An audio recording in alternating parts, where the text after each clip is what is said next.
October that year was unusually nasty. A cold, bone-chilling drizzle had been falling for the third week in a row, turning the springy earth of the old farmlands into a gray, squelching mess. The residents of our small town had long since holed up in their cozy homes, close to their fireplaces, and only the occasional farmer's pickup truck broke the silence of the deserted road. One such gray Tuesday, the backyard of the local garden center, Vance Heritage, was surprisingly noisy. The nursery's owner, a haughty old man named Thomas Vance, was holding his traditional fall yard sale. On wooden pallets, under stretched tarps, lay neat, glossy boxes filled with Dutch tulip bulbs, varietal roses, and trendy ornamental shrubs. Local gardeners bustled around them, elbowing each other and vying for the best specimens. Everyone wanted to snag something expensive and prestigious, so they could show off their perfect front garden to their neighbors in the spring. In the far corner of the yard, directly beneath a leaky awning from which icy water poured in streams, stood an old wooden box, blackened by damp. Inside it lay a shapeless mass, more like clumps of muddy swamp mud. These were the remains of peony roots that hadn't sold all season. They had overwintered in a damp basement, then lain in the shade all summer, and now emanated a distinct, heavy smell of rot and rotting leaves. Thomas Vance kicked the box with disgust with the toe of his leather boot and shouted loudly, so that everyone present could hear, to his assistant that this rubbish needed to be hauled to the dump behind the landscape center before it infected the healthy plants with fungus. At that moment, Emma approached the box. She was wearing her late grandfather's old, faded raincoat and mud-spattered rubber boots. Many in our town knew Emma, but they treated her with a touch of condescension. After her grandfather's death, she inherited an old, rickety house on the outskirts and a plot of land overgrown with weeds that had once been a flourishing garden back in the 1940s. Emma didn't have the money to buy the elite seedlings from glossy catalogs so favored by the local elite, led by Martha, the owner of the most immaculate lawn in the area. Emma leaned over the box, plunged her hands elbow-deep into the cold, slippery liquid, and pulled out one of the roots. It looked terrible, black, covered in a slimy gray film with broken, dry edges. But when Emma carefully scraped away the top rotten layer with her fingernail, she saw a barely noticeable, tiny pink at the very base of the root collar. A living bud, weak, almost suffocated by lack of air, but alive. Emma looked up at Thomas Vance and asked how much he wanted for the entire crate. A moment of silence fell on the landing. The gardeners, holding boxes of varietal lilies, turned around. Thomas Vance raised his eyebrows in surprise, then burst into a loud horse laugh that made his fat belly tremble beneath his wool vest.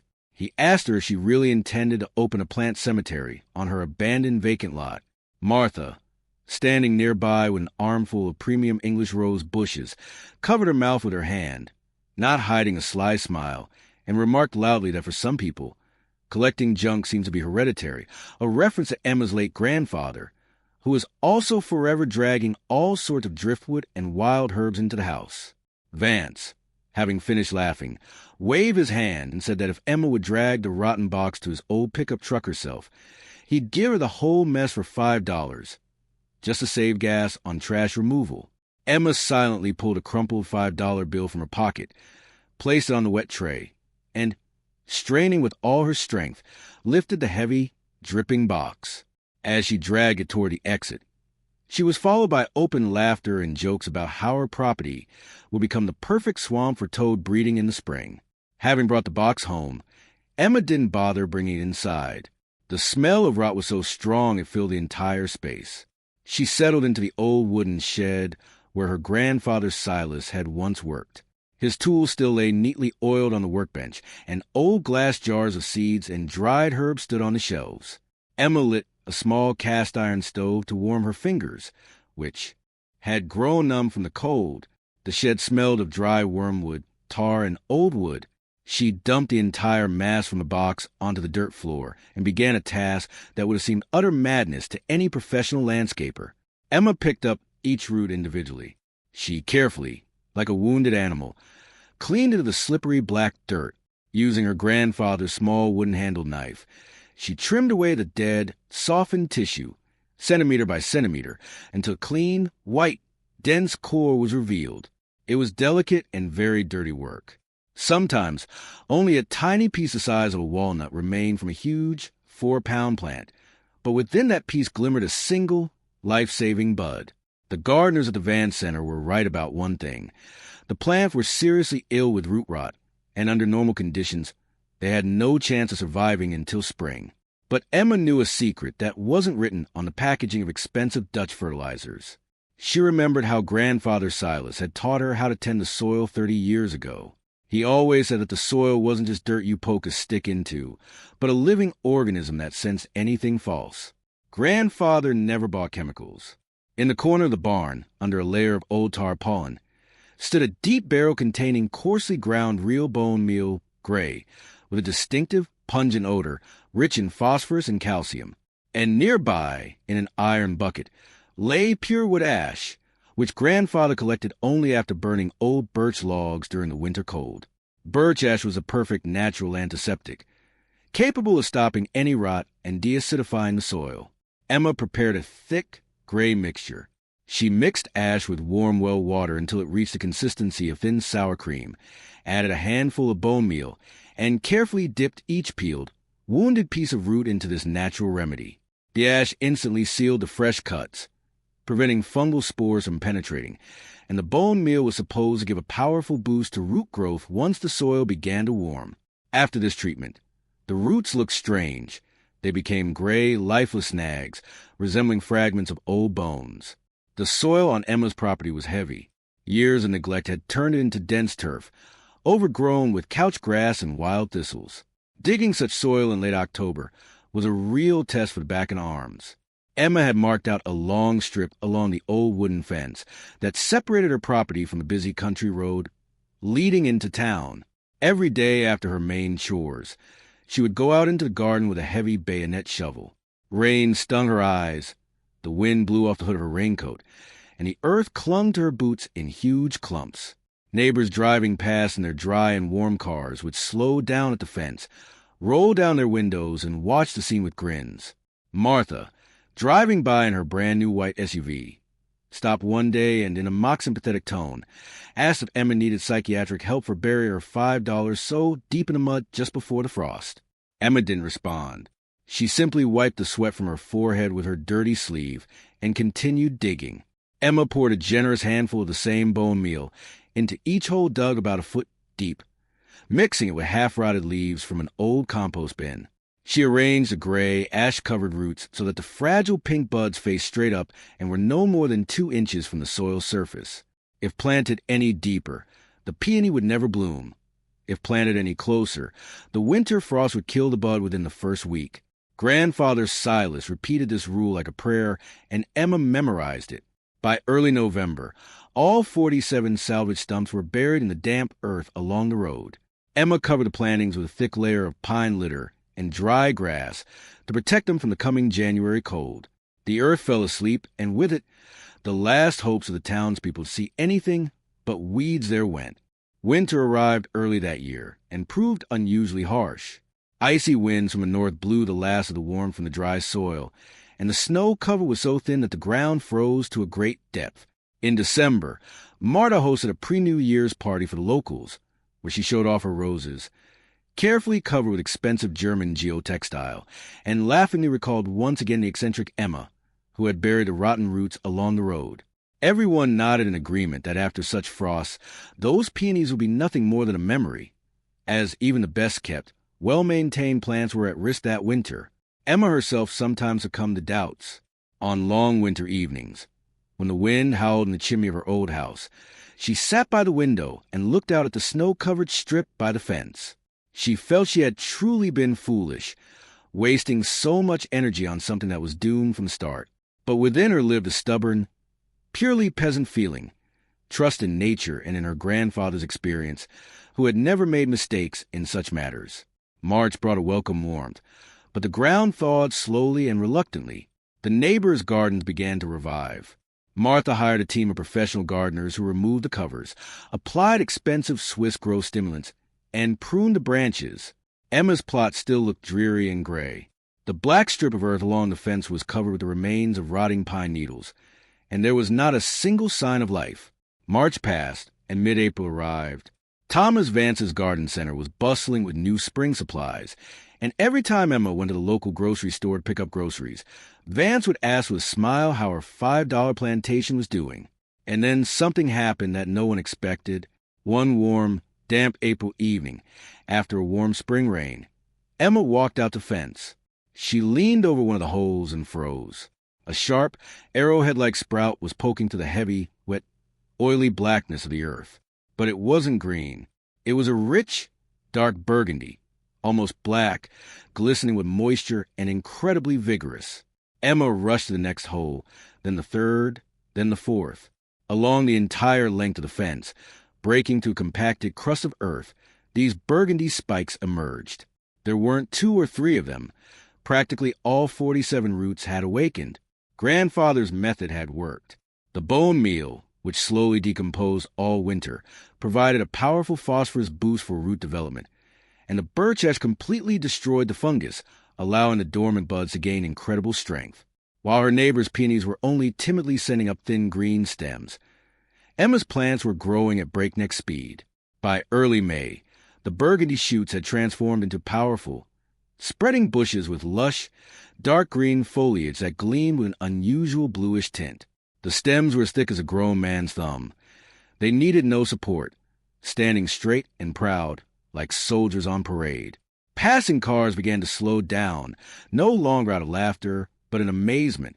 People peered at this incredible green wall that had literally sprung up out of nothing on the site of an abandoned vacant lot. Marta drove slowly past the fence several times, gazing at the bushes from the window of her SUV for long periods, but said nothing more. It was obvious that these plants possessed a strength unmatched by any flower in her perfect, yet pampered, garden. In mid-May, buds appeared at the tops of each shoot, and these weren't the usual little balls the locals were accustomed to. The buds were the size of a good ripe apple, heavy, dense, and covered in a sticky, sweet juice that attracted ants. Emma knew that ants are the peony's first helpers, carefully eating away the sugary top layer, helping the petals open. She didn't poison them with chemicals, as they did at Vance's nursery. The garden lived its own natural, harmonious life. The morning of May 25th will forever be etched in the history of our town. Emma woke to a scent wafting through her open bedroom window. It wasn't the usual, subtle scent of flowers. It was a powerful, thick wave of warmth, sweetness, and freshness, mingling notes of aged honey, expensive vanilla, musk, and a subtle hint of spice. The scent was so thick it felt like she could touch it. Emma quickly dressed and ran out onto the porch. What she saw along the fence made her stop and press her hands to her chest. All 47 bushes had opened at once. It wasn't just a row of blooms. It was a veritable explosion of color.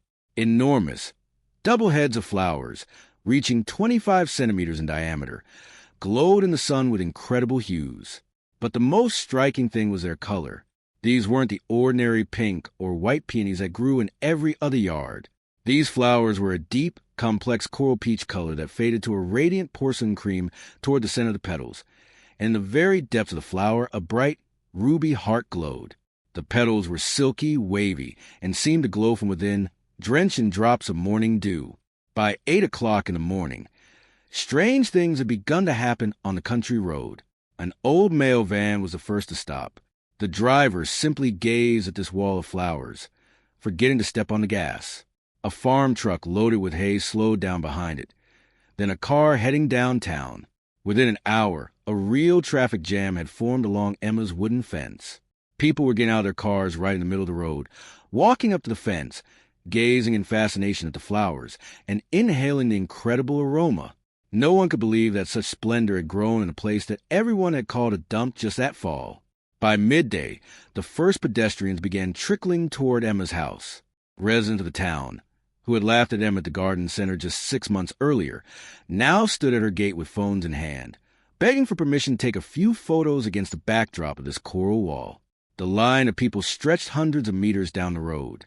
People stood in the scorching spring sun, patiently waiting their turn, simply to get closer and inhale this incredible scent. It was a complete, unconditional acceptance. Martha appeared among the crowd of onlookers. She stood to the side for a long time, hiding her eyes behind large sunglasses. Her immaculate lawn and expensive English roses she was so proud were of absolutely no interest to anyone that day. The entire city was there, at Emma's fence.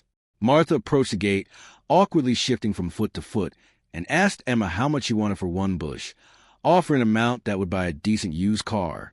She wanted to transplant this luxury into her front garden, to reclaim her status as the city's first lady of gardens.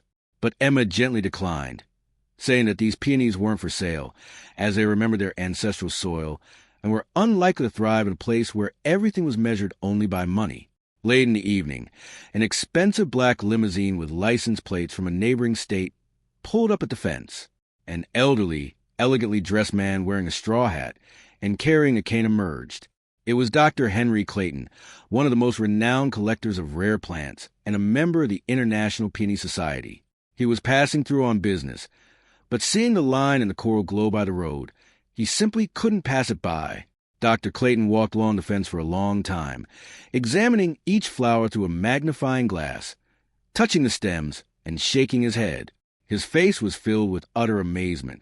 He approached Emma, removed his hat as a sign of respect, and, in a voice trembling with excitement, hoarse with excitement, asked where she got this variety. Emma told him the honest story of a rotten box from a garden center and $5. Dr. Clayton smiled bitterly and declared Thomas Vance a complete fool who didn't realize the treasure he possessed. He explained that these weren't just pretty flowers. They were a legendary French variety, lost at the end of the 19th century, called the Imperial Secret. It was believed that all specimens of this variety perished during a severe flood in one of the oldest nurseries near Paris in 1890, and only a few roots were taken by immigrants to America, but their traces were lost. This variety possessed a unique genetic trait. Its roots could withstand any frost and disease if they received the proper nutrition based on calcium and ash, but in greenhouse conditions and chemical fertilizers, they simply rotted, which is what happened at Vance's Landscape Center. Dr. Clayton took a checkbook from his inside jacket pocket, wrote out a 4-figure sum, and handed it to Emma for just 3 small divisions of this root in the fall, when it would be time to divide the bushes for his personal collection. This sum would completely cover Emma's debts on the house and allow her to restore her grandfather's entire garden. Emma looked at the check, then at the flowering bushes that stood so proudly along the old fence, protecting her house from the dust of the road, and agreed. She realized that Grandfather Silas was right. True beauty and strength always hide where ordinary people see only decay and debris. The main thing is to have patience, clean hands, and remember your roots. The next day, Thomas Vance himself came to the fence. He looked aged and confused. He stood there for a long time, staring at the coral wonder he'd personally ordered thrown into the trash. Vance tried to talk to Emma, offering her free seedlings from his center in exchange for a single root of the Imperial Secret. But Emma only smiled and shook her head. Vance's time was over. Nature now reigned. The line by the road didn't thin for another 2 weeks, as the peonies continued their triumphant bloom. Every day, people came from all over the state, bringing their children to witness this miracle with their own eyes. Emma's house was no longer in neglected outskirts. It became the heart of our city. And Emma herself realized that those 47 outcast peonies, rescued from a dirty box, had given her much more than just money and recognition. They restored her faith in herself, in her grandfather's lessons, and in the idea that even the most neglected and wounded patch of land can be transformed into a true paradise if you invest a piece of your soul and a drop of sincere love into it. From then on, every fall, Emma would go out into her garden with bone meal and birch ash, knowing that spring always slumbered beneath the cold winter mud, ready one day to astonish the world with its unique, radiant bloom.